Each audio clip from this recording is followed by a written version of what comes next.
Yo, what's happening, everyone? Before we get started on that episode that I'm about to release, I know I said that I was going to start just having what I do with Savagely Loud over on their platforms. But this one, folks, I can't keep it from you. You got to check it out. I hope you enjoy it as much as I enjoyed doing this show with Cliff over there. Man, it's a fucking eye opener.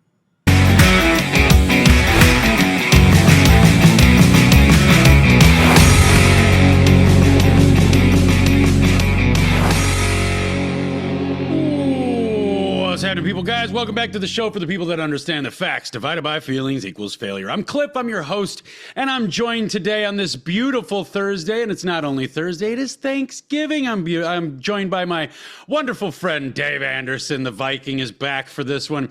But before we get to this, you know the drill. If you want to help me out, get these words out, get these truths out, you can follow me on Instagram at Savagely Loud. That is where I'm most active, and on that page, you're going to find two links. One of those links is to the Savagely Loud podcast page. If you could please follow me there too, that would be greatly appreciated. The other link you're going to find is a simple link tree. Anywhere you want to hear my rants or see my videos, you can find them there. Outside of that, you can follow me at Facebook, X, Rumble, and Substack at Savagely Loud, YouTube at Savagely Loud Podcast, and you can email me in at savagelyloud@gmail.com, and I strongly suggest you do if you want to guarantee I see your communication. Outside of that, last but not least, like, comment, and share. Don't forget to do this stuff, guys. It really, really, really does help us. When we're putting this information out, we have to we are kind of at the beck and call of the gods, the internet gods, the fates. We need your help to get these words out, and you can simply help us out by doing that little stuff. That like, comment, share. Please don't forget to rate the show and review the show. Give me a 5-star rating. You know, it really does help. So, well, let's get to it. It's Thanksgiving. How we doing, Dave? It's Thanksgiving. I'm doing good. I'm on vacation, so that makes me happy. I don't have to worry about going up to the hood during this whole time. So it's like relaxing. I can actually try and sleep in. Although that doesn't really work all the time. Right. That internal alarm clock is like, hey, fucker, I'm going to pop you in the fucking middle of the forehead. Like, wake the fuck up, asshole. Tell everybody where they can find you, Dave. All right, folks, you can all find me over there on social media, on Facebook, Instagram, where I'm heavily active, as well as TikTok at The Hammer Drops. Up in the bio, you can find a little link tree like Cliff was saying over there. It's going to take you to where the podcast is. It's going to take you to my webpage, which is thehammerdrops.com.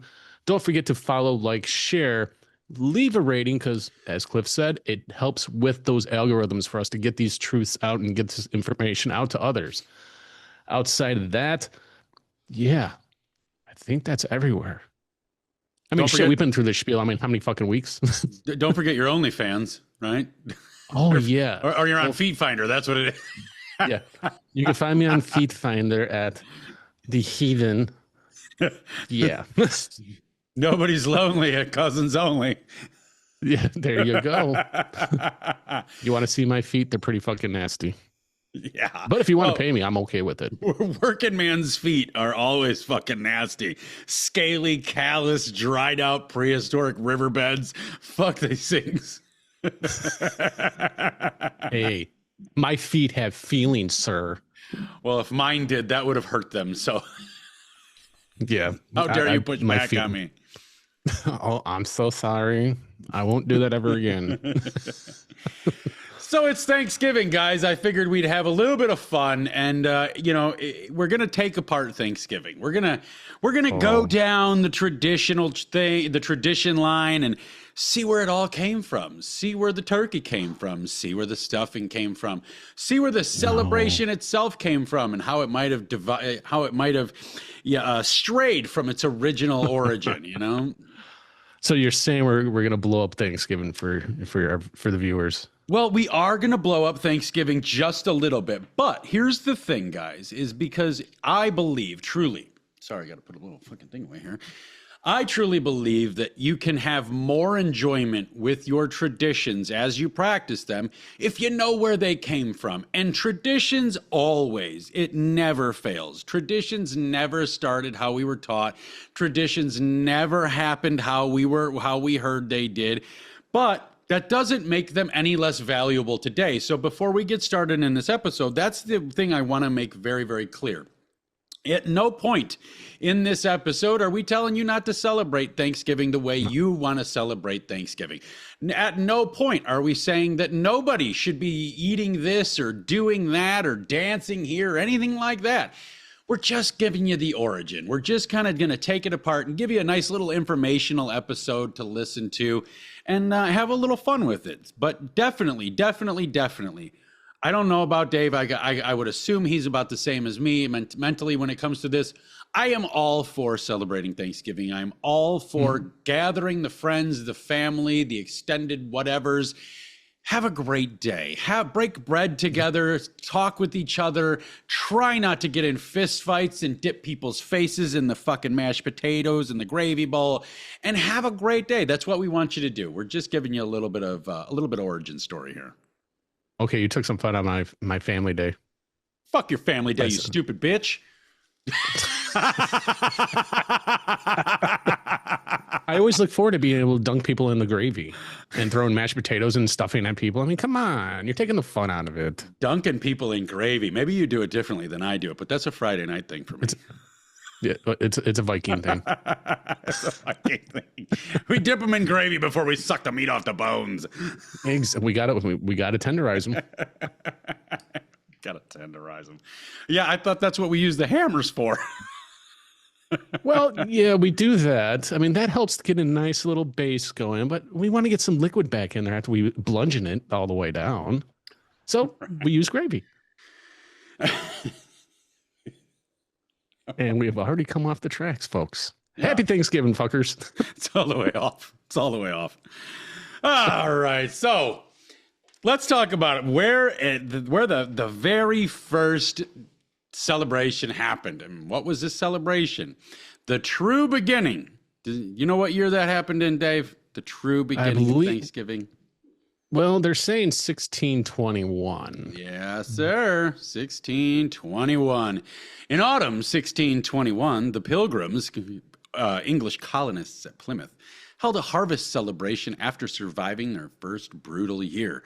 They fired guns and cannons as part of it. This startled the nearby Wampanoag tribe. If I'm saying this shit wrong, bear with me. Oh, well. The Wampanoag, led by the Massasoit, arrived with around 90 warriors to investigate. The Pilgrims had only about 50 people left alive at this point. It turned into a 3-day event with shared food. The confirmed foods there were turkey, cranberry sauce, and stuffing. And I'm wrong.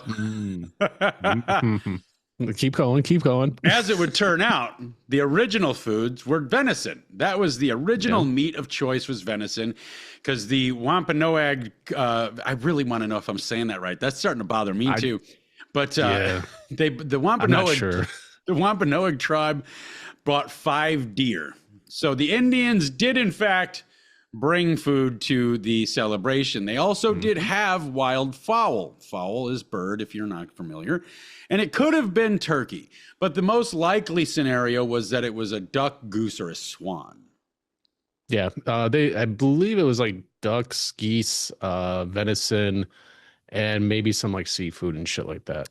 Yep, they had some fish and some shellfish. I'll tell you what doesn't scream Thanksgiving to me is fucking fish. Fuck this shit. I like some fish, don't get me wrong, but I'm a freshwater dude. Once we hit saltwater, that shit's oily, it's gamey, it's tough, it's make you want to fucking throw up your socks. I'll pass on all fucking seafood. Sorry, I'm over it. Well, it's like part of these vitamins I got to take is these fish oil capsules, and I got to take a bunch of them. Dude, if you don't take them at the exact right fucking time, you are going to be burping fish oil, and it is potent, pungent, and disgusting. Yes, I've done that before, and that's why I stopped taking them. Well, they also had at this original celebration corn mush. I don't know what the fuck corn mush is, but they had it. No. They also had native vegetables. It sounds like something we should try. I try anything, dude. I love fucking corn, dude. Like, I don't love fucking corn. I love corn fucking meat. But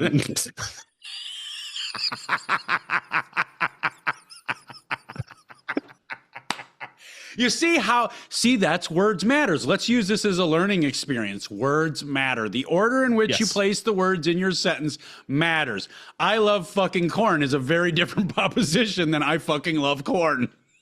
Yeah, that is definitely. Now remember, folks, Cliff loves fucking corn. Okay, Yes. we got to remember this, and we're gonna have to hold him to this because I'm sure we're gonna have a Christmas special as Yes. well. So we're gonna hold him to it for Christmas. Maybe get you a Christmas present that gives you like a picture of you fucking some corn or the corn fucking you or something. We'll put it up on the wall and behind you. That'll be my new OnlyFans page. It's an auto upload on your phone unless you pay me to not make it fucking auto upload. Oh, but besides this, they had native vegetables, but the things they did not have. There were no pies. There was no bread stuffing. There was no sugar, no ovens, and no beloved cranberry sauce. Yes, I am a cranberry sauceaholic. I don't give a shit if it's in a can, if it's homemade, or anything in between. I'm all the fuck about cranberry sauce. Not so much. I'm a simple man. I like meat, potatoes, and corn. Yeah, Stuffing. I heard you like the big meat. Oh, I love the big meat. The You big know tube it. steak smothered in underwear. Bring it on, motherfucker.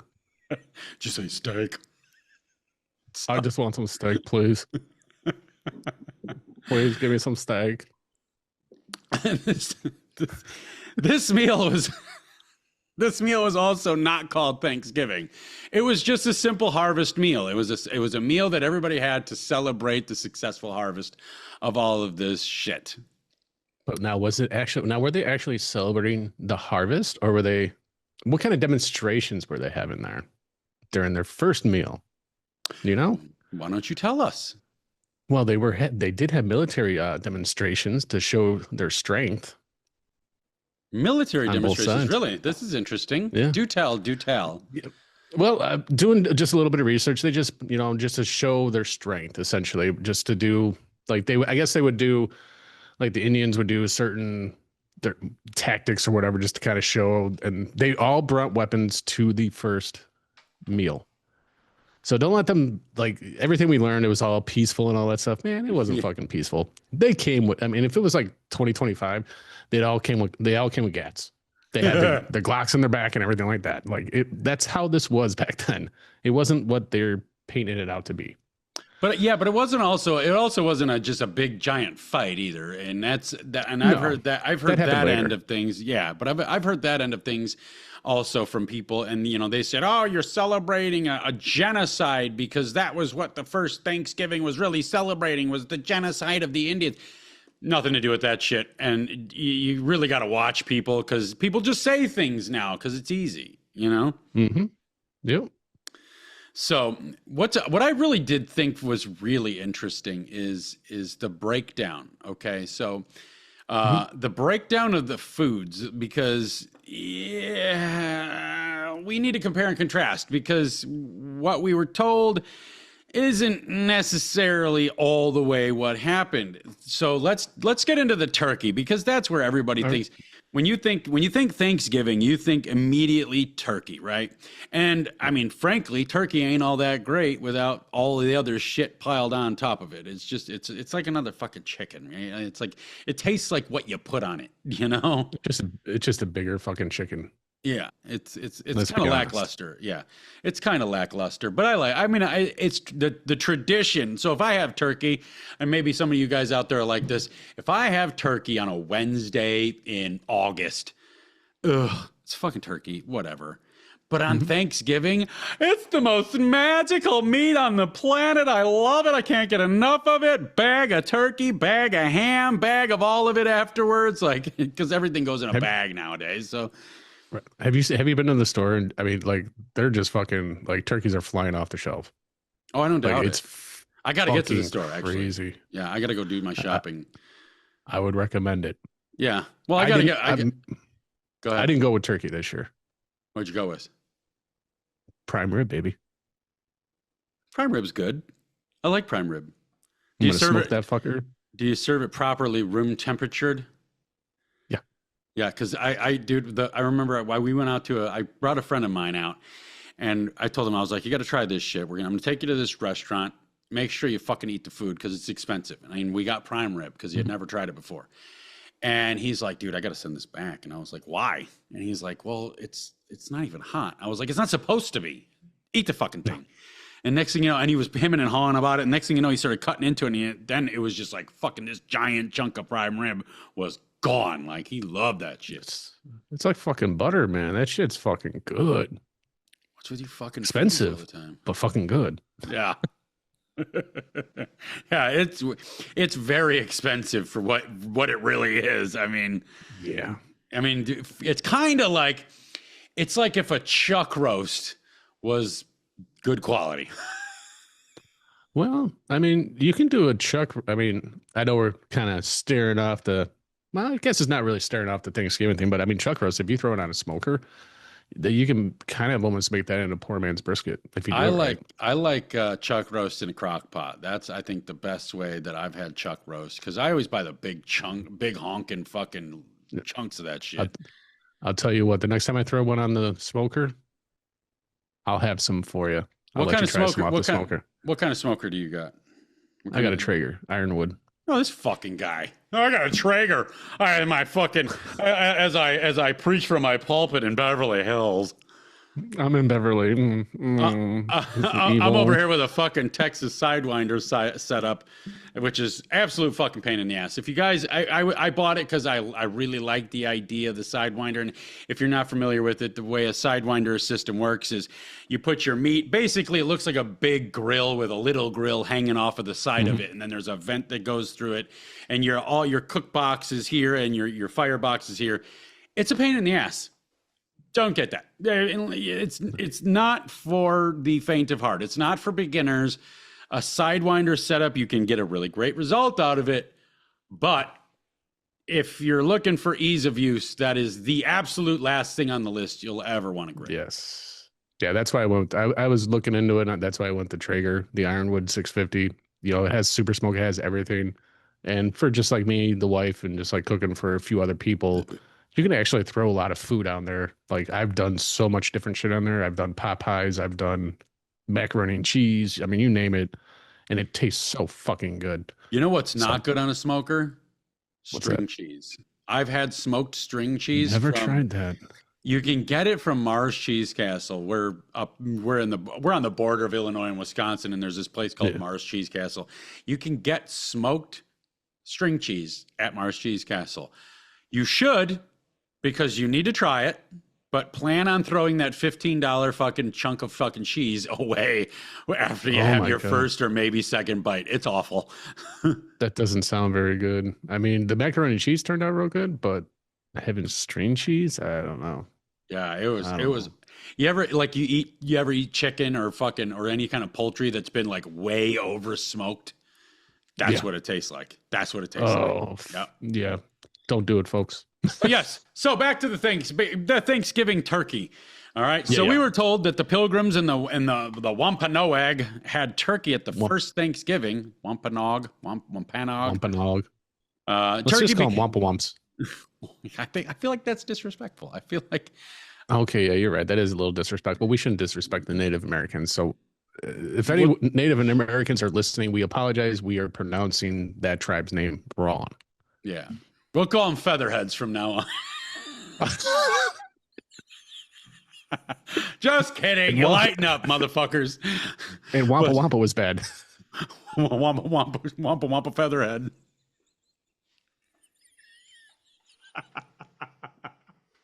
This isn't Happy right. Thanksgiving. This is an example of the type of rhetoric that hurts societies. Okay, this is not joking. This is terrible fucking rhetoric. Well, it's actually just joking.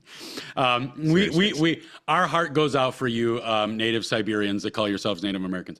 But turkey became the centerpiece because that's what they ate and they enjoyed. This is what we're told.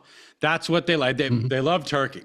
But what actually happened was there is zero, literally to this day, they've found zero proof that turkey was not only a main dish, but even involved in the celebration at all. I said, they had wild fowl, but it's very unlikely that they had turkey. It was more likely that they had goose and duck and shit. But the only confirmed meats at the quote unquote Thanksgiving, this first harvest meal was venison and possibly Hmm. wildfowl, which I think is Yeah. really weird. And this does open up to a little bit of room for interpretation, because Right. in that very sentence, there is an oxymoron there, because it does say the confirmed meats were venison and then says possibly wildfowl. How can you say confirmed but possibly in the same sentence? So You really can't. I mean, take it with a and grain of plus salt. yeah, I mean, wildfowl obviously could mean turkey Yeah. as well, and that's probably where they got the turkey from. But I think that's less likely, especially where they were. Yeah. But as it turns out, turkey didn't become the official Thanksgiving food until the mid 1800s, which was pushed heavily by Sarah Josepha Hale, who I'm going to give you some information on here pretty soon. Oh yes. Very Yes. quick rundown on her. She was a writer and editor, and also wrote "Mary Had a Little Lamb." And she campaigned for the national Thanksgiving she campaigned for Thanksgiving to become a national holiday. Early American practicality: turkeys were plentiful, cheap, and big enough to feed a family. So that's pretty much why she said we should do turkey. And turkey became the tradition centuries after the first Thanksgiving. And do we know why Thanksgiving became Thanksgiving and when it became Thanksgiving and why? We do, but let's have you enlighten us if you've got your information there. Oh, I have my information. So Thanksgiving became a thing back in the Civil War era by Abraham Lincoln. It was used as propaganda to unite the country while Americans were literally killing each other. The myth about pilgrims and natives was tacked on later to soften up the origin of the story. You are very correct. That is exactly how it happened. All right, so now let's get into this woman that I just told you about, Sarah Josepha Hale. Right? No. Yeah, wasn't did she also like do a whole bunch of recipes and that's like she was really pushing it like that? If Yeah. I'm not mistaken. So pretty much for her, Hale may be. This one's coming from this. This is coming from Wikipedia. Savior, don't look at Wikipedia. Crap. It's Wikipedia. But Hale may be the individual most responsible for making Thanksgiving a national holiday in the United States. It had previously been celebrated mostly in New England. Each state scheduled its own holiday, some as early as October and others as late as January. It was largely unknown in the American South. Her advocacy for the national holiday began in 1846 and lasted 17 years before it was successful. In support of the proposed national holiday, Hale wrote Presidents Zachary Taylor, Millard Fillmore, Franklin Pierce, James Buchanan, and the one and only Abraham Lincoln. Her initial letters failed to persuade, but the letter she wrote to Lincoln convinced him to support legislation establishing a national holiday of Thanksgiving in 1863. The new national holiday was considered a unifying day after the stress of the Civil War. Before Thanksgiving's addition, the only national holidays celebrated in the United States were Washington's birthday and Independence Day. Hale's efforts earned her the nickname Mother of Thanksgiving. Smithsonian Institute Smithsonian Institution National Museum of American History curator of food history Paula J. Johnson claims that Hale was, quote, key in bringing together and popularizing the Thanksgiving holiday with the menu featuring turkey and stuffing. In her novel, Northwood, or A Tale of New England, Hale devotes an entire chapter to describing the many dishes of Thanksgiving: roasted turkey, gravy, and savory stuffing, chicken pie, pumpkin pie, pickles, cakes, and preserves, and to drink ginger beer, currant wine, and cider. Sound pretty familiar to what you got over there? Yeah. Well, that sounds. I mean, that sounds awfully tasty. It I mean, does. it does. But let's be honest. I mean, one of the biggest reasons why turkey is why they chose turkey, it was simply it was the most practical bird to use. Yeah. It was plentiful in the wild back then. It was big enough to feed large families. I mean, because back then, I mean, they had big families. So, I mean, Right. And plus they were easier to raise than chickens, and chickens were more for their eggs. They got more Yeah. out of the chickens for their eggs than they did out of the meat. So, I mean, essentially turkey. That's another reason why turkeys became the centerpiece of for Thanksgiving Well, and because that's it was very just more plentiful. And that's very true because just the size. If you and Hmm. because we have to understand the chickens that we know today. When you go to your local supermarket and you get your rack of chicken breasts, and each one weighs a pound and a half, that's not real chicken. Like it's real chicken, but it's pumped full of stress hormones to get the muscle fibers to twitch and increase. Real chickens are about this a little bit bigger than a pigeon. Like that's about what kind of meat you get off them. You get a little bit more breast meat out of them, but Hmm. other than that, they're a little bit bigger than a pigeon. So they weren't going to feed anybody. They might feed one person for two meals. They might feed two people for one meal, but they weren't really going to get you that much meat, but they would get you a lot of protein and a lot of calcium and a lot of things, vitamins and minerals through the eggs, which is why they had the chickens. So they looked to the turkey because the turkey you could shoot a turkey, you could kill a turkey, and you could feed your family on that for a week. Yeah. Well, and plus, let's also, turkey, you know, they say we eat turkey at Thanksgiving because it was cheap, big, available, and pushed into the traditions by the 1800s, the writer, because, they said the pilgrims made it the main dish. That's another reason why turkeys were, you know, around. Why tell the truth of what actually happened? Let's just fabricate. Here you go. Which doesn't make any sense. Like why? Like here, the very first Thanksgiving story. I don't understand why this had to be fabricated over, and we can't just know the reality of things. Obviously, we know it's because they're trying to take our loosh, take our power away, and realize, they think we're so stupid that we can't handle the truth, even if it's something as mundane as this. Well, and plus, I mean, it was pretty brutal. I mean, back, when the pilgrims first came here, I mean, yeah, they had their first meal, but then it wasn't shortly after that, then pilgrims wanted more land, they wanted more of this, more of that, and then the wars started. And then the slaughter and genocide of Indians and all that stuff, you Yeah. know. So they don't want us to know what truly happened, and hell, I think the Indians back in the 1970s they passed something to where it's a day of mourning for Native Americans. That's interesting. I didn't know that. Yeah, Yeah, but yeah, I think I have it here somewhere. I'll find it, and once I find, I'll let I'll sweet. let you know. But the first Thanksgiving story, what we were told, is the Pilgrims invited the Wampanoag tribe for a peaceful, friendly feast. Everyone sat together harmoniously around a long table and feasted, feasted, feasted. But what actually happened was the Wampanoag showed up and uninvited, responding to the Pilgrims firing guns during a celebration.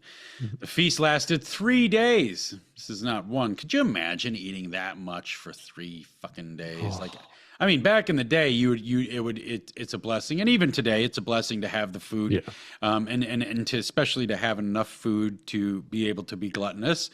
But man, I couldn't imagine eating that much. It goes on to say it wasn't a Thanksgiving holiday; it was a harvest festival. The English held by mhm, custom, so the English would always have a big feast after the harvest was finally done. The event was not repeated annually and wasn't even seen as historically important for 200 years yep, after the first one.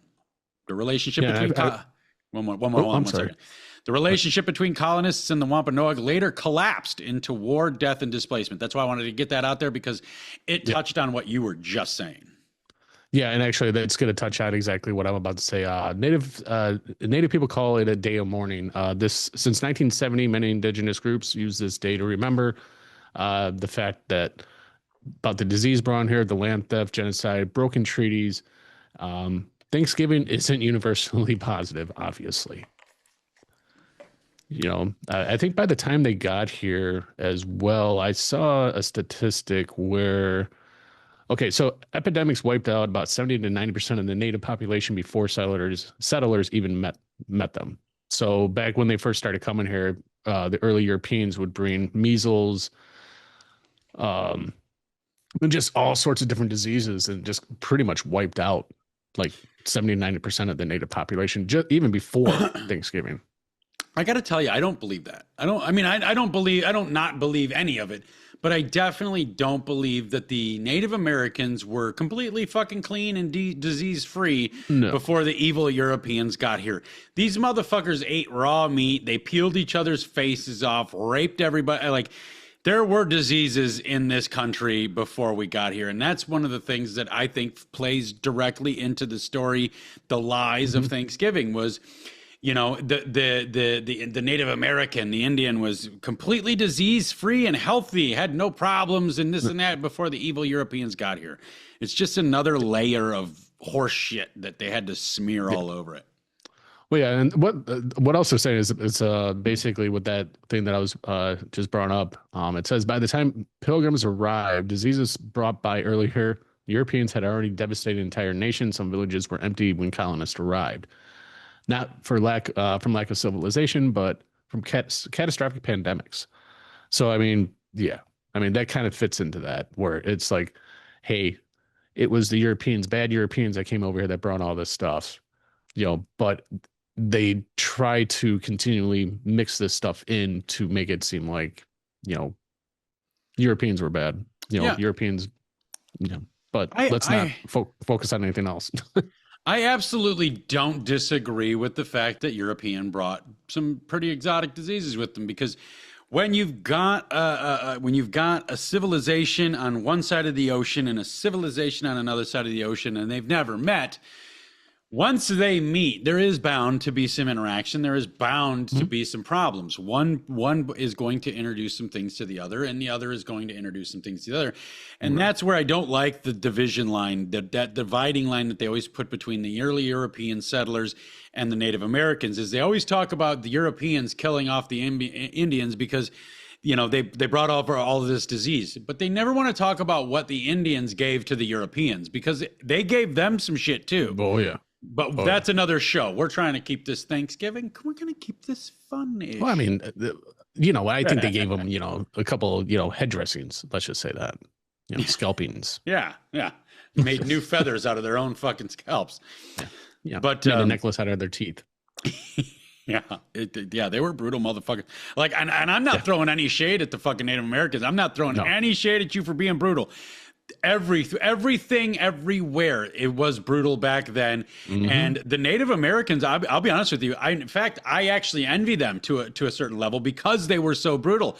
I'm watching our civilization die because white people especially just don't have it in us anymore to stand up for our own and do what is necessary to continue our culture. We won't even talk. We won't even speak anymore. And these motherfucking Indians were out here peeling faces off of other motherfuckers and then hanging them up on lines in front of the encampments of the other tribes to let them know, you will not get past us. Yeah. Oh yeah. Yeah, they did. I mean, it was obviously, like you said, it was a brutal time. I mean, you have to meet brutality with brutality. And it's like, you have to up the brutality just to, keep, to win essentially. And you got to keep up in that. And a lot of people, especially in today's society, they have no clue about that. And they don't probably really want to know and understand that too much, because if that was to be prevalent in today's society, oh, fuck. I see a lot of dead motherfuckers. Yeah, and a lot of pissed off other ones. Yeah. So let's move on down the food list. We've gotten through the turkey now, right? Let's go on to the pumpkin pie. Oh, cakes and pies. Don't kill pumpkin pie for me, man. I don't know if we're gonna kill. I don't know that we're gonna kill pumpkin pie. I think we're gonna just shed some light on the fact that it didn't exist yet. So what we were told, pumpkin pie was a classic dish eaten at the very first Thanksgiving. Piece after piece spread across the table, spreading smiles and love and full forks and bellies. We're told this, but here's the actual information. The Pilgrims didn't have ovens yet. So how do you bake a pie if you don't have an oven? Now, I understand that they had some meat pies because they made those in Dutch ovens, which is basically a primitive crock pot you hang over a fire. It's got a lid on it, that kind of shit. But the pies also didn't look like what you think they look like. Pie was more of a term for an amalgamation of things, more like what we know as a stew with a bread bottom or a bread top. Yeah. So, we won't talk about. I wonder what kind of ingredients were in those pies. Probably Native Americans. Or pilgrims, you know. Or yeah, or You never pilgrims. know. Fuck, man. I mean, I know the Native Americans were fucking notorious. Some of the tribes, not all of them, but some tribes were notorious cannibals. Well, even the pilgrims. I mean, the pilgrims. They, one thing that they don't want to let people know, they would actually during those cold winters, they would go in to the graves of the Native Americans because they used to bury, back in those days, and even in like Nordic, they would bury you with specific items when you cross over. And Native Americans would put like food in these graves and stuff like that as well. And pilgrims would actually go and dig up the Native Americans to steal that food that was there. It's interesting, yeah. Yeah, that's there was a lot of weird shit happening back then. It probably still happens today. We just don't hear about it anymore. But No. there is no evidence of pie crusts or proper baked desserts in 1621. What they may have been, though, let me offer you this olive branch. What they may have been was stewed pumpkin, boiled pumpkin mash, or they filled a hollowed pumpkin with milk and honey and cooked it in the ashes to be like a custard, not a pie. And I got to tell you, that sounds fucking delicious. Like I want to do that now. Let me know how that tastes. I won't taste it. That just does not sound good to me. How are you going to say that a fucking pumpkin, that milk and honey and custard, pumpkin custard doesn't sound good? Maybe it was this. I don't know. Maybe it was something else that you said. I mean, I don't know. Well, you're probably hung up on the cooked it in the ashes, right? No, actually, that wouldn't bother me too much. Just dust it off. Fuck it. Pumpkin's gross, but I'll eat the campfire ash. It's fine. Num nums. Pumpkin Did you pie. eat paint chips when you were a kid? I ate paint chips yesterday. What are you talking about? Yeah, I just had some before the show. A whole bowl of them. Like, I buy the boxes of Frosted Flakes, and then I empty those out and put my paint chips in there so my wife doesn't ask questions. Pumpkin pie became a tradition in the 19th century, especially as Thanksgiving became a national holiday. Guys, I love pumpkin pie. I really do. But Yeah. I will tell you this. There's only so much you can do with a pumpkin pie. Now, I've had key lime pies of all different spectrums, and there is a lot you can do with a key lime pie. There is not much you can do with a fucking pumpkin pie to make it mind-blowing. It's great. Don't get me wrong. I love pumpkin pie. But there's never been a pumpkin pie where I've bit into it and I'm like, whoa, oh, God, I need like 300 of these. It's always just pumpkin pie. Yeah, yeah, you're right. You can't do much to it to really bring it out any more than it already is. But what I will say, if you want to have a good pumpkin pie or have a good experience with pumpkin pie, buy two pumpkin pies. Don't buy that bullshit pumpkin pie that now has the bread topping on it or that cover on it, like an old lattice work cherry pie. Don't buy that one. Just buy the open top pumpkin pies and stack those motherfuckers. You put one right on top of the other, get rid of all that fucking crumbly crust edge off of it, and you got yourself a hell of a little pumpkin pie pod worth of pie. I'm gonna have to try that. Dude, stick with me, kid. I'll get you fat. I'm already fat, so I love food. So am I. So what's the next one we got? We got cranberry sauce, my favorite. That is my favorite part. Cranberry sauce and green bean casserole, which let me touch on this green bean casserole because I've had a lot of green bean casseroles in my day. People, listen to me. Come in close. Stop trying to over gourmet the green bean casserole. Green bean casserole made with fucking fresh green beans fucking sucks because it always ends up crunchy. That's not why if we want crunchy, it's called French fried onions. That's what goes on the top of it. That's what gives us our crispy, our crunchy. We don't want the beans to be crunchy. So just use the canned shit. Make it simple. It's what we all grew up eating. It's what we know. It's what we love. Don't try to over gourmet this shit. Come on, man. Everybody wants to be a gourmet chef nowadays. I mean, and they fucking mangle it. Yeah. I mean, they try to doctor up a peanut butter and jelly sandwich. Like, look, you got to try this peanut butter and jelly sandwich. It's the best. And dude, it tastes like any other peanut butter and jelly sandwich that you've ever had. The most mind-blowing thing when it comes to me is people, they're like, you got to have peanut butter and bananas. Peanut butter and That's bananas is the fucking best disgusting. shit. Dude, there is so much fucking mush in one fucking sandwich. Yeah. I don't even know how you eat it. Like, how the fuck do you get through the... I like bananas. I like peanut butter. But when you put those things together, that is a glue sandwich. That is not an enjoyable fucking experience. Now, if you want to try something good with I know it's not a Thanksgiving dish. Say what but I if you think want to you're try going to something, say. Say what I think if you you're want going to to try, say. if you want a good peanut butter sandwich, put some butter on first, Yes. then put the peanut butter on, and then take some like real salty like kettle chips or whatever, put it in the middle, smash it down, fucking eat it. That's good. Yeah, that's not what I thought you were going to say. I thought you were going to go with the marshmallow fluff thing. But yeah, No, you chips put are that on pizza. okay. What? You ever tried peanut butter on pizza? No. Yeah. Oh my God, you got to try it. No, I don't. Stick with me, kid. I'm gonna get you fat. No, stick with me, kid. I stick with you, kid, and I'm gonna be throwing up. What in the fuck are you talking about? Peanut butter on pizza? Is there a specific kind of pizza that you have to put this peanut butter on? Yes. So what you do? You go to your store. You know those Jack's pizzas? Who the fuck eats Jack's pizzas? Oh, I'm telling you, Jack's or God Red damn. Baron. So what you do? You take the pizza. Once it's done, you cut it into like fourths. So you can fold it up like a taco, right? Mhm. Take some peanut butter, put it in the middle, fold it up. It's just dripping. It's gooey, and you fucking eat it. It's like, it's so good. I will tell you this. No. Anyway. I will tell you this though.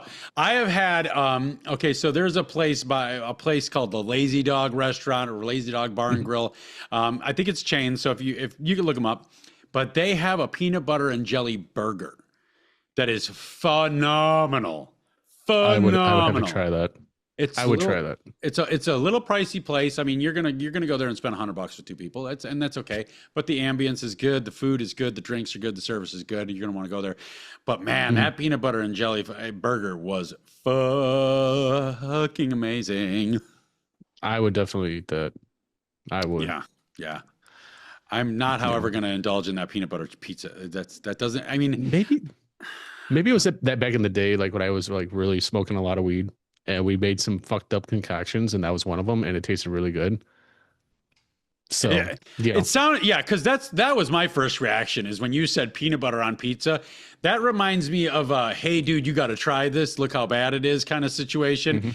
Like me and my buddy fucking we're not friends anymore, but back in the day, my best friend and I, we got fucking just wasted, shit-faced. So we mixed literally every single thing he had in the kitchen. We had muffin mix, tuna fish, mustard, all sorts of shit in this thing. And he takes a bite of it and he goes, "Oh, fuck, this is nasty. You got to try it." And what did I do? Fucking give me that fucking fork. Yeah, and we ended up fucking, I think, barfing our fucking socks off for, I don't know, probably 10 minutes. But that sounds like where... Yeah, well, you can also try marshmallow fluff on hot dogs. Oh, you mean like fluff dogs? Like just put, instead of the hot dog, just put the marshmallow fluff in there? No, like they did on Duck Dynasty? No, you got the hot dog in there, but put some marshmallow fluff on top. No, that's another swing and a miss. Okay. Folks, you don't want to eat what we're telling you. I'm telling you right now. You want to eat what I'm telling you. I have great taste. It's apparently that my friend Dave Anderson here does not have any sort of sense of flavor at all. You say that now, and then when you try some of my smoked stuff, your feelings will change. I promise. Oh, maybe you can smoke meat, but if you smoke me a pizza with some marshmallows or some peanut butters on it, I'm not gonna... I can actually smoke you a pizza and it tastes really good. Why can't we just... Why do we have to smoke everything? Because smoking is good. Damn Children, this brings me to my Philip Morris announcement. Now remember, kids. I'm in flavor country now.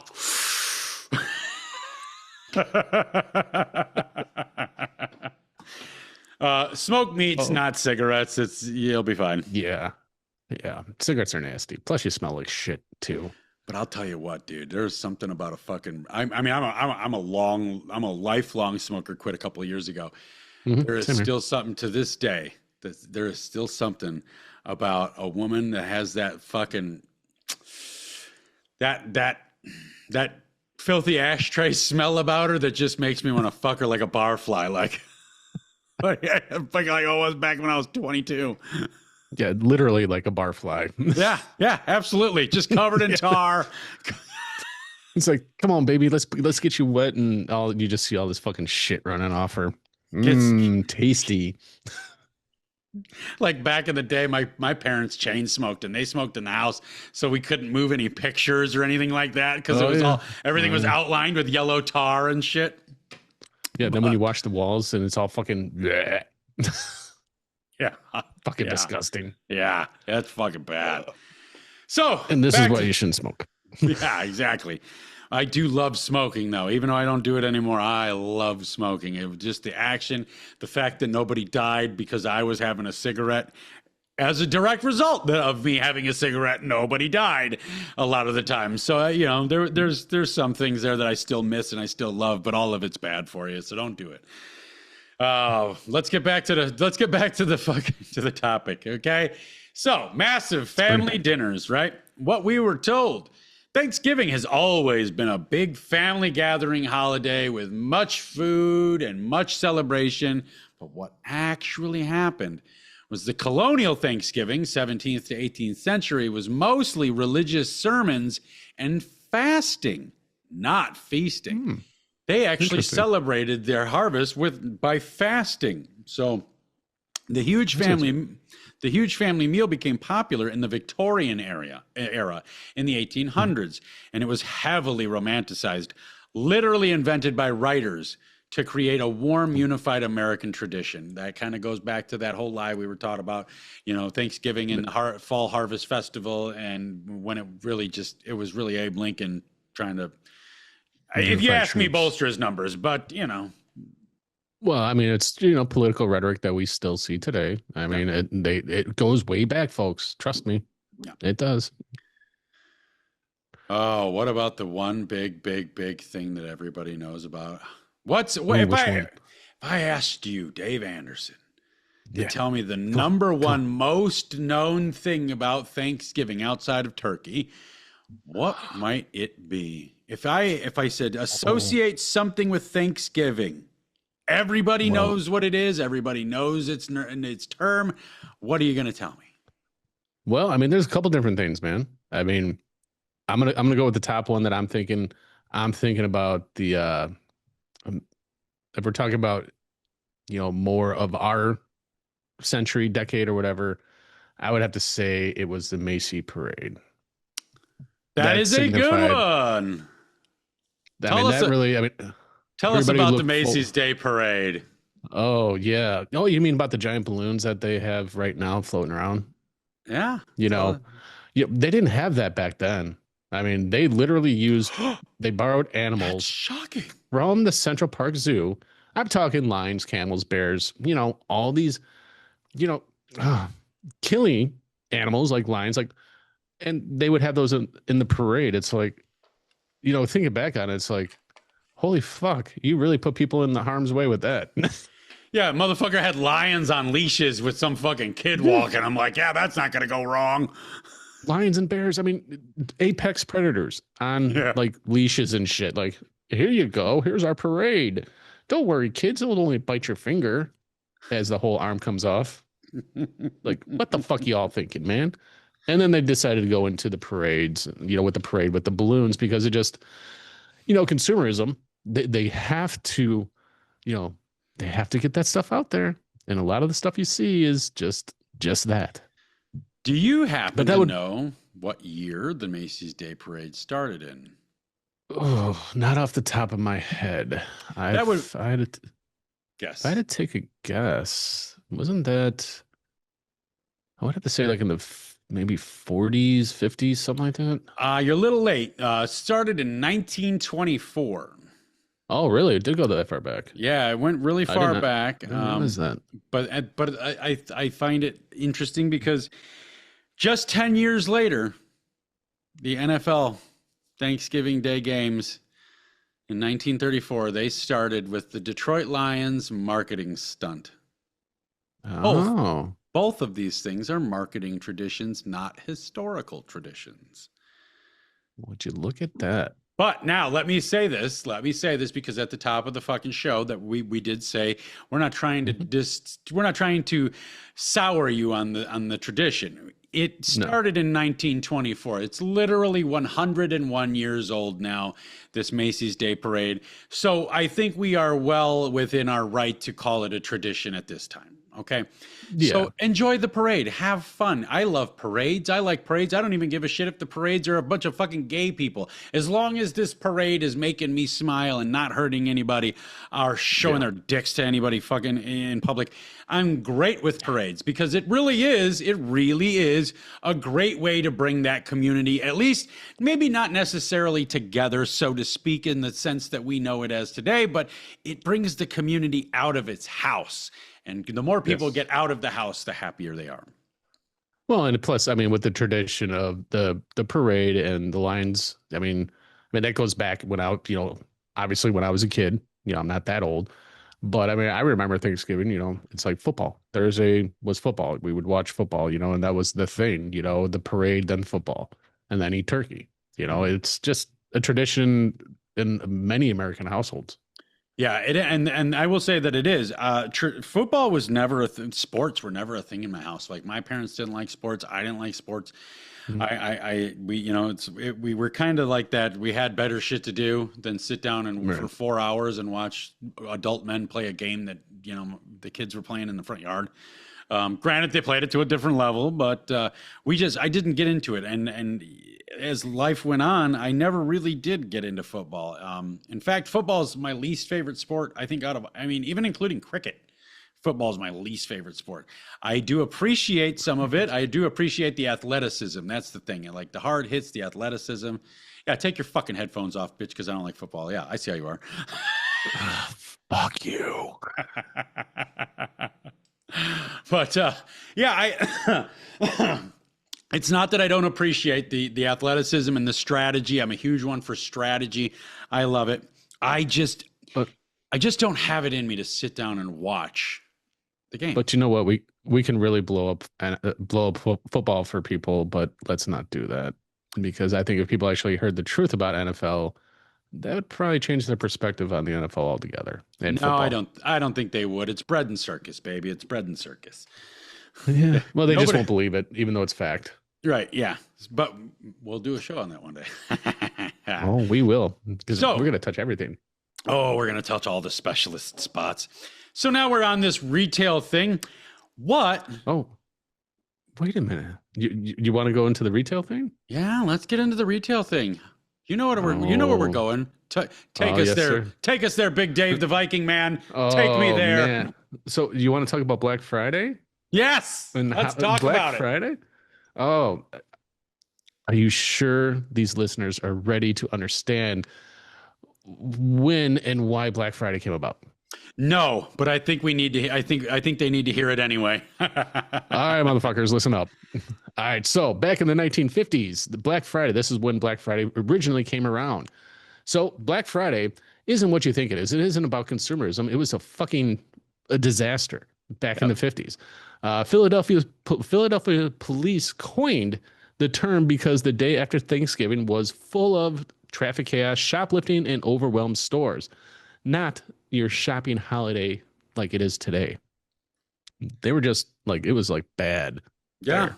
they So that's lab- go ahead. they labeled it Black Friday because it was the darkest day of the year, Yep. and that's all due to human behavior.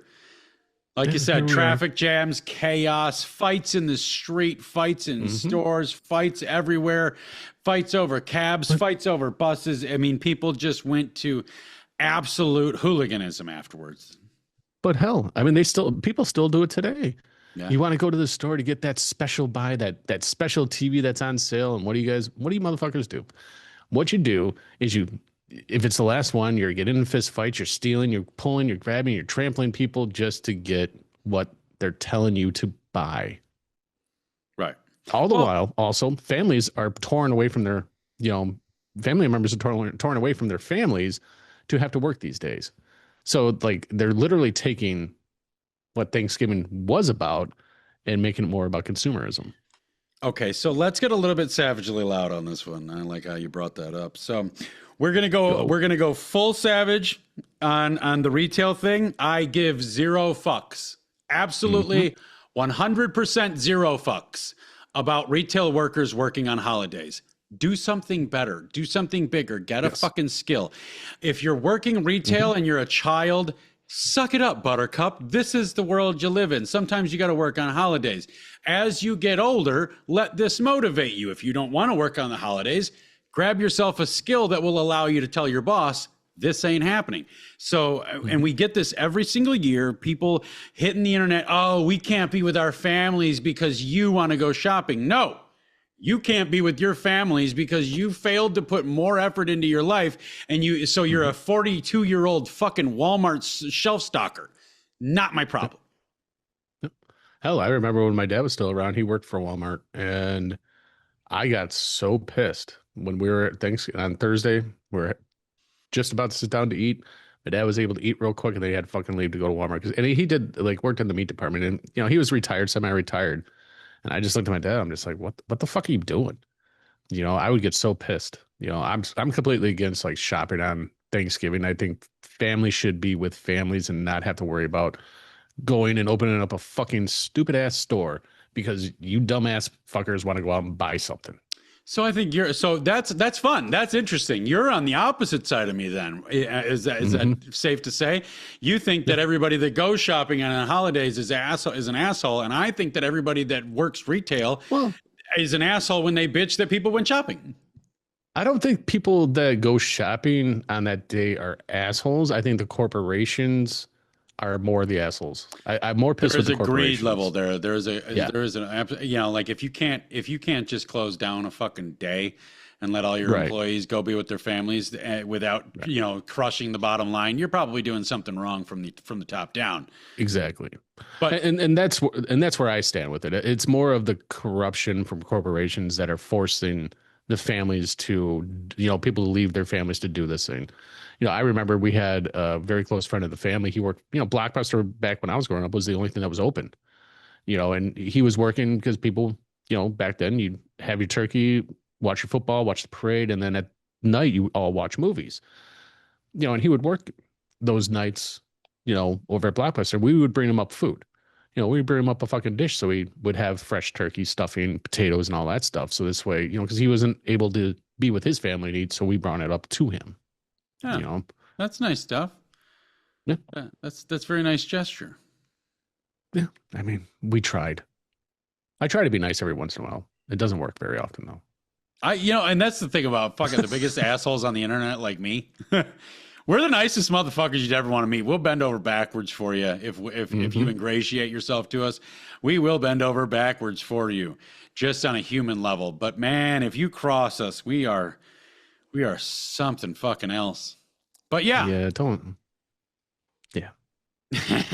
but yeah, so that's where Black Friday came from, and now there is a push to end Black Friday because of basically what we were just talking about: retail workers not wanting to work, retail giants always wanting to get that extra day full of sales.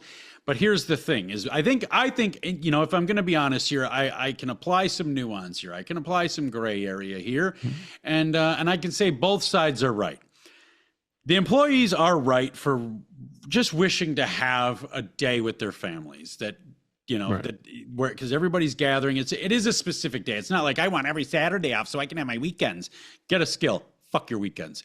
But when it Yeah. comes to Thanksgiving, I can see that you'd want to spend that day with your family and this and that, especially the people that actually do that. Because I mean, we all know that there's a lot of people, and probably even ourselves at some point in our lives or Hmm. another, we've used that excuse. Oh, yeah, I just can't be with my family because I got to fucking work today because you're fucking greedy. But the reality of it is, you wouldn't be hanging out with your family. You wouldn't be cooking and breaking bread with your extended family or even your immediate family.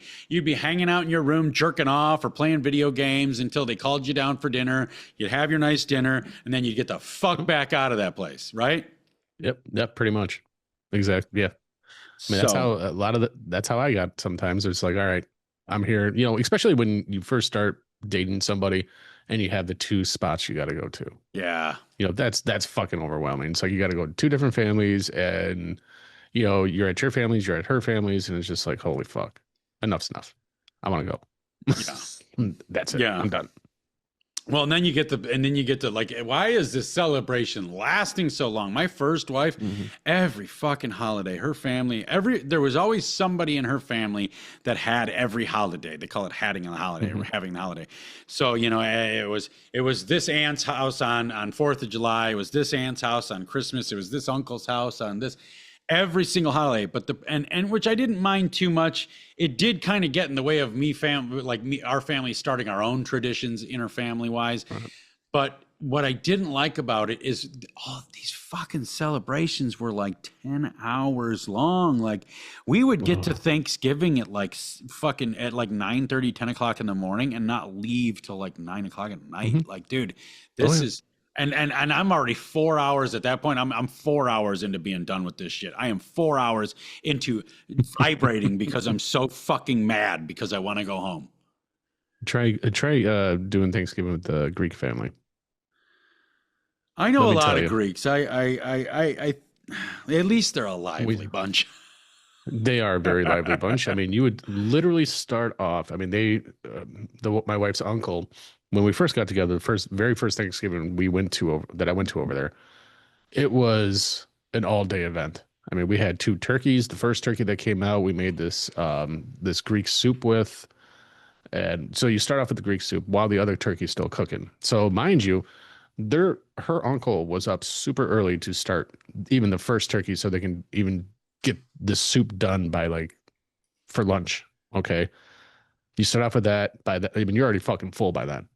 And then Yeah. you go down, you put on a movie, watch some football, you take a nap. And around 4 or 5 o'clock, the second course is coming, which is the turkey, which is the corn casserole and the stuffing. And, they just cook for an army. You have literally, say, 10 of us, and you can feed probably about 50 or more people. And never say at a Greek household, no, I'm full. You can't say that because then Right. they just put more food on your plate. And it's like, I learned a very valuable lesson my first time there. And I made sure I wouldn't eat breakfast or eat very late the dinner the day before going there to make sure I was fucking hungry. Yeah. It's fucking crazy. Yeah, that's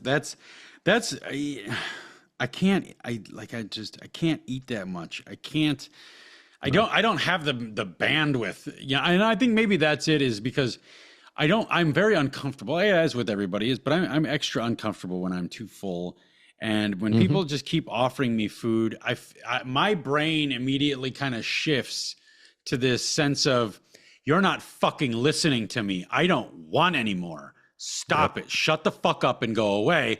You're trying to make me more uncomfortable and you're about to get blasted in the fucking face. That's where my brain Hmm. goes. I've never hit anybody at Thanksgiving, but I tell you, I've wanted to. I've really wanted to. So, I've gotten in some bar fights on the holidays. That's for probably another time.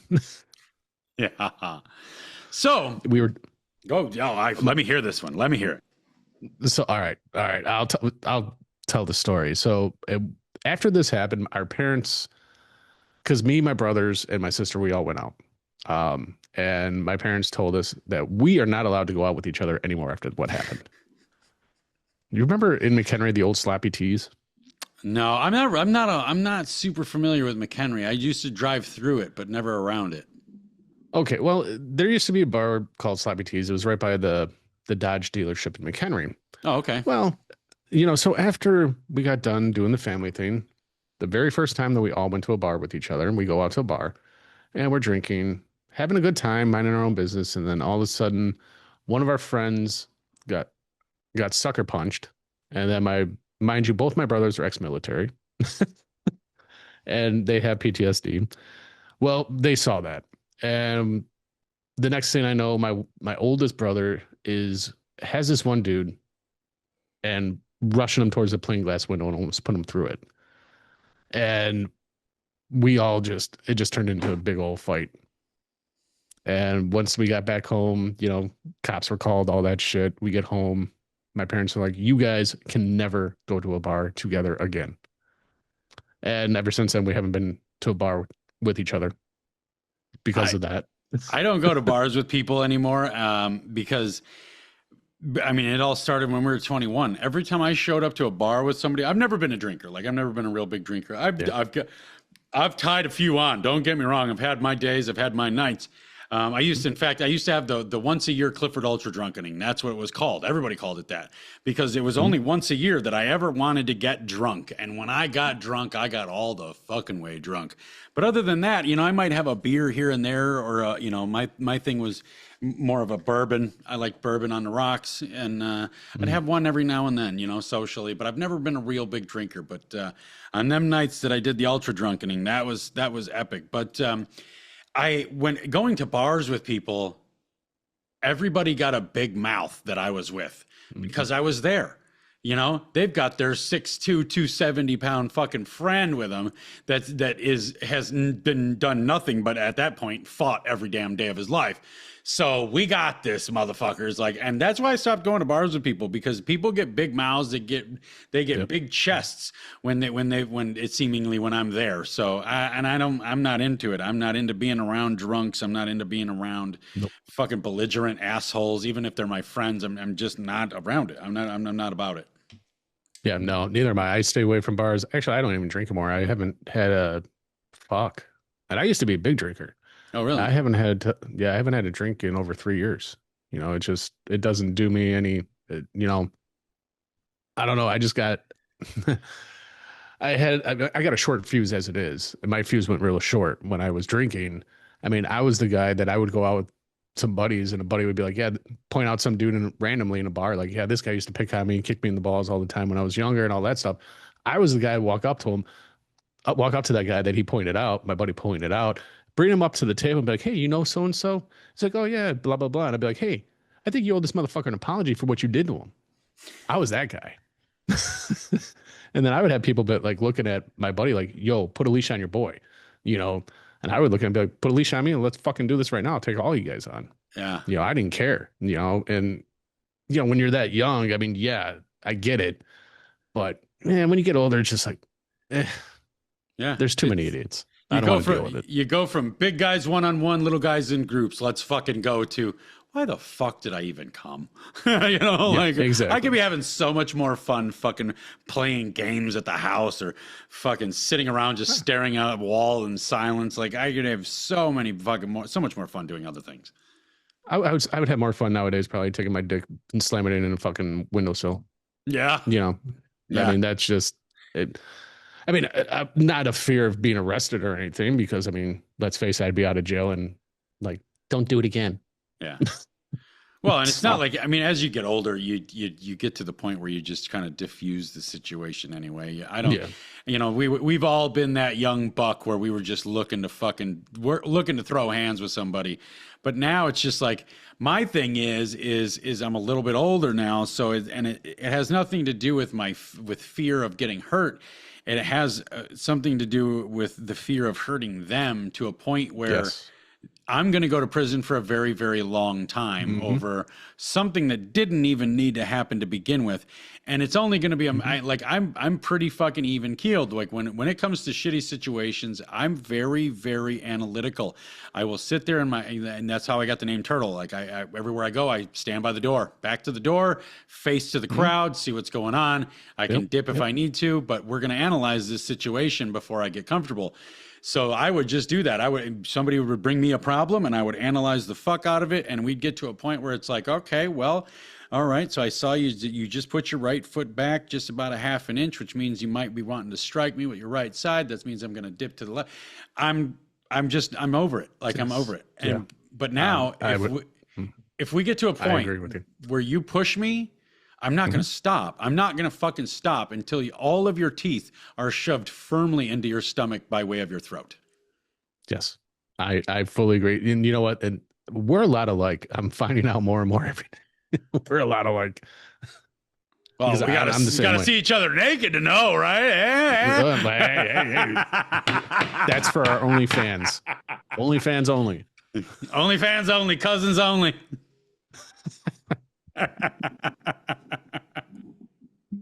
Holy shit. Got him again, fellas. Got him again. Yeah, got me. Got me. Holy shit. So yeah, we are a lot alike though. That's why we vibe well with each other. But that's pretty much the story of Thanksgiving. Is it started in kind of squalorful circumstances and misunderstandings and gunfire and fasting, and it later became all of the exact opposite of all of that. Yep. I have some modern weird fun facts if we got a moment for those. Yes, we have all the moments. Nobody's working today. Fuck them. This is your time away from your family. Instead of watching football, you're listening to this fucking show right now. Like, I gotta listen to Savagely Loud. He's saying really important shit. Him and his buddy Dave. Get the fuck out of here. Take off, motherfucker. All right. Let's get into some modern weird facts about Thanksgiving. So, Americans eat about 46 million turkeys on Thanksgiving. That's about one turkey per every 7 people in the country. That's number one. Number two, turkey wasn't the biggest tradition. Leftovers were. The idea of a huge feast came from abundance on farms. People cooked massive meals because leftovers carried the family for days. That's number two. Number three, y'all like your TV dinners and stuff, right? TV dinners were actually invented because of the leftover for turkey dinners. In 1953, Swanson accidentally ordered 260 tons too many turkeys. To get rid of them, they created the first frozen TV dinner. Interesting. That's interesting. I didn't know about that. I figured I'd throw some weird fun facts in there for everybody, so it's not so dark and gloomy. Well, it gives you a little bit of fun when you're eating leftovers. You're like, holy shit, this is the lump of bullshit that actually inspired microwave TV dinners. Yep. Yeah, that's why it's such a booming, part of business. I mean, usually, everybody, I know when I was like younger in my 20s and stuff like that, easy way for me to fucking do my dinners instead of fucking cooking was buying TV dinners. Who would have thought that that's where it actually came from? Right. Yeah, absolutely. So guys, now that we've broken down some of the origin stories of Thanksgiving and whatnot, I think we need to touch back on the idea that we don't need to move forward through our lives with this whole distaste in our mouth that we've been lied to about Thanksgiving, or there's certain truths that have been omitted from the educational system in our learning careers. I think what I really want you to do is I want you to focus on what we know Thanksgiving as today, and what we know Thanksgiving as today in modern society in current day is a beautiful thing. It really is a beautiful thing. It's a day of giving thanks and practicing gratitude for those that love you, those that you love, those that have helped you get where you are, and all the spaces in between. It's about the celebration of humanity for me, really, is just being grateful to be alive, being grateful that so many other people are alive, and being grateful for the hope that we can fucking find tomorrow. Yeah, perfect. So, golf clap. Look, I got the golf clap from the Viking. Well, I know we didn't get down into the sticky wickets, but you know the drill. We definitely do have to get to the hopelessly human because it's every episode. But before I love the song. Yeah, I love the fucking song. I love the jingle too. I can't stop dancing in my seat. I did such a great job writing that. That's awesome. But before we do that, guys, if you want to help me out, you want to help me get this word out, get these truths out, you can follow me on Instagram at Savagely Loud. That is where I'm most active. And on that page, you're going to find 2 links. One of those links is to the Savagely Loud podcast page on Instagram. If you could please follow me there too, that'd be greatly appreciated. The other link you're going to find is a simple link tree. So anywhere you want to hear my rants or see my videos, you can find them there. Outside of that, you can follow me at Facebook, X, Rumble, and Substack at Savagely Loud, YouTube at Savagely Loud Podcast. And you can also email me in, which I strongly implore that you do, savagelyloud@gmail.com. And last but not least, do not forget to like, comment, share the materials. Please rate and review the shows. And Dave, tell them where they can find you. All right, folks, you can find me all over social media at The Hammer Drops. That's Facebook, Instagram, TikTok, where I'm heavily active. You can find me over there on YouTube as well at The Hammer Drops. My website is thehammerdrops.com, and my email is david@thehammerdrops.com. Email me there because, like Cliff said, my DMs are full and it takes quite a bit of time to try to get through, and chances are pretty good I'm pretty bad when it comes to the DMs on Facebook and Instagram a lot of the times, where I'm more active with emails. So email me there. Don't forget to like, rate, review, follow, all that fun stuff as well. It helps to get everything out there to new people that need to hear what we are saying. There you have it, folks. The Hammer Drops podcast is something you're also going to want to tune into. The Hammer Drops on all your major social media sources. And that being said, let's get to the Hopelessly Human segment that starts a little bit like... People can be really rough. They can be quite tough.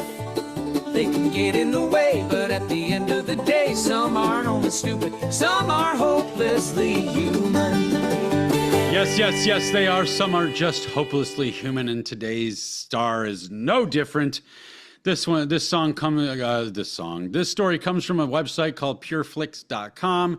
It's entitled 11-Year-Old Boy Buys Christmas Presents for Seniors in Nursing Homes. And I thought this was a very fitting story for today because that's awesome. We're going to move directly into the Christmas season right after today. So let's get into it. You'll be amazed at what you can accomplish if you really put your mind to something. That's the life lesson that 11-year-old Noelle Hould, I'm going to admit that I'm probably butchering that name. It is spelled Noellehould. So if anybody knows this person or this person is listening, I'm sorry for butchering the name. But Noelle Hould learned when she decided to dedicate the proceeds from her fledgling jewelry making company to buy Christmas presents for seniors in a nursing home. Noelle was inspired by her great-grandparents, who are both in a nursing home, and the desire to make those in similar situations feel extra special this Christmas. The young entrepreneur raised more than $1,500, which $1,500 by selling her homemade jewelry online and craft fairs. The money went toward buying the gifts, mostly blankets, sweaters, easy slip-on socks and slippers, because the elderly people would always get cold.